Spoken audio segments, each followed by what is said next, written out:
Welcome dear student, this is the online class of mathematics of class 7th. So आज का हमारा जो chapter है that is new exercise 18 perimeter of area of rectangular figure. Okay, so बहुत सारी figures, बहुत सारी चीज़ें आप स्क्वायर, रेक्टेंगुलर ये सब प्रीवियस ईयर में पढ़ चुके हैं.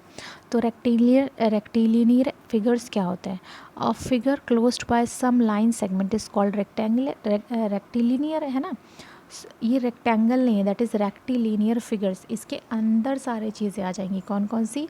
Square, rectangle, triangle, parallelogram, rhombus, ये सारी चीज़ें आ जाएंगी. ठीक है. रेक्टेंगल क्या होता है? जिसकी अपोजिट साइड्स इक्वल हों. और स्क्वायर क्या होता है? जिसकी ऑल साइड्स इक्वल हो.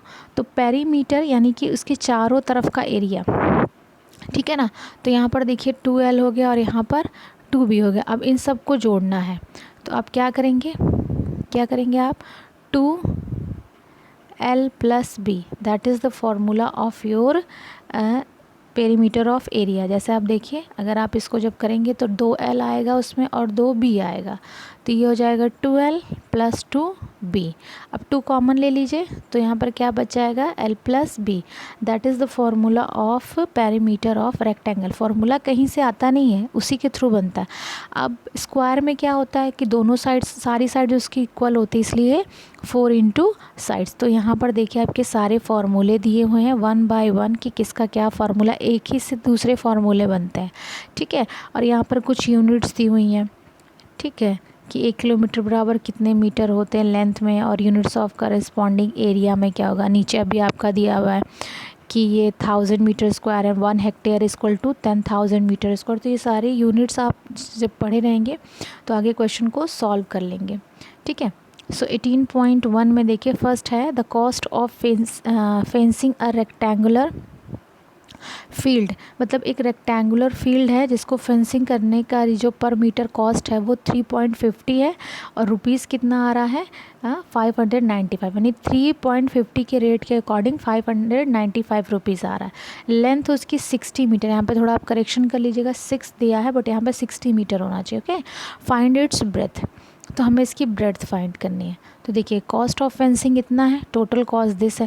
तो टोटल कॉस्ट ऑफ फेंसिंग कैसे टोटल लेंथ ऑफ फेंसिंग कैसे निकालेंगे? क्या होता है? टोटल कॉस्ट पर फेंसिंग, यानी कि जितना भी आया है ये टोटल आया है और इसका जो है इतना पर यूनिट का इतना पैसा होता है. तो आप इसको डिवाइड करेंगे तो आपका कितना आ जाएगा? 170 मीटर. ठीक है. तो पेरीमीटर ऑफ रेक्टेंगल, क्योंकि यही तो हुआ है 95 टोटल खर्चा है और हिसाब क्या है 3.50 का. तो ये टोटल आपका पेरीमीटर निकल गया. ठीक है. तो लेंथ कितनी दी हुई? 60 मीटर. ब्रेथ क्या है आपकी? मान लीजिए x, आपको ब्रेथ ही निकालनी, तो पेरीमीटर आपका दिया हुआ, फार्मूले में पुट करिए और आंसर आपका आ जाएगा 25 सेंटीमीटर. नेक्स्ट है आपका, देखिए सेकंड क्वेश्चन है. तो फिर आपका सेकंड क्वेश्चन है cost of cultivating the field इतने रुपए का हेक्टेयर है. ठीक है. अभी हेक्टेयर में दिया और आपको पता है कि हेक्टेयर में नहीं होता. तो सेम हो गया. अब आपको क्या निकालना है? फील्ड का ट्रायंगुलर निकालना है. तो जितना पूरा टोटल कॉस्ट और जो पर यूनिट उसका आता है दोनों हेक्टेयर में दिया, तो पहले आप निकाल दीजिए. तो 13.5 हेक्टेयर निकल गया. अब इसको चेंज करना पड़ेगा.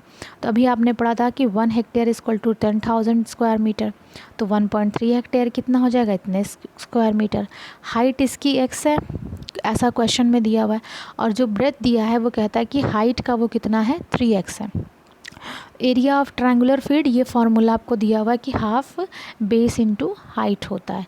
बाकी सारी चीज़ें फार्मूले में पुट करिए और ये सॉल्व करिए तो आपका आंसर यहाँ पर आएगा. किसकी वैल्यू आएगी? x की वैल्यू आएगी. तो x की वैल्यू को फिर आप इसमें पुट करेंगे. हाइट क्या माना आपने? x, और b क्या माना है? 3x. तब आपका आंसर ऑटोमेटिक आ जाएगा. ओके. सो यहाँ पर मैंने ये क्वेश्चंस कुछ सॉल्व किए हुए हैं. That is question number 5. यहाँ पे मैंने फॉर्मूले दे दिए हुए. ये सीधा सीधा था कि 4x एंड 3x का रेशियो जब दिया तो मैंने आपको बताया था कि इसको रेशियो में करते हैं.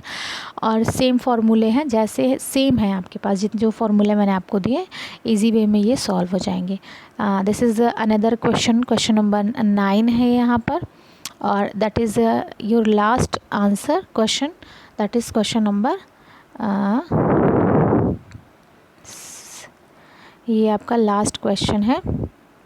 That is question number 17। Okay, तो इसी फॉर्मूले पे पहले आपको क्वेश्चन को समझना है और उसके बाद उसको सॉल्व करना है। तो आप क्वेश्चन को पढ़ेंगे, क्या क्या गिवन है उसको देंगे और किस तरीके से फॉर्मूले को मोल्ड करके आपको उसमें से आंसर को निकालना है। ओके, सो हम नेक्स्ट क्लास में 18.2 लेक्चर को कंटिन्यू करेंगे।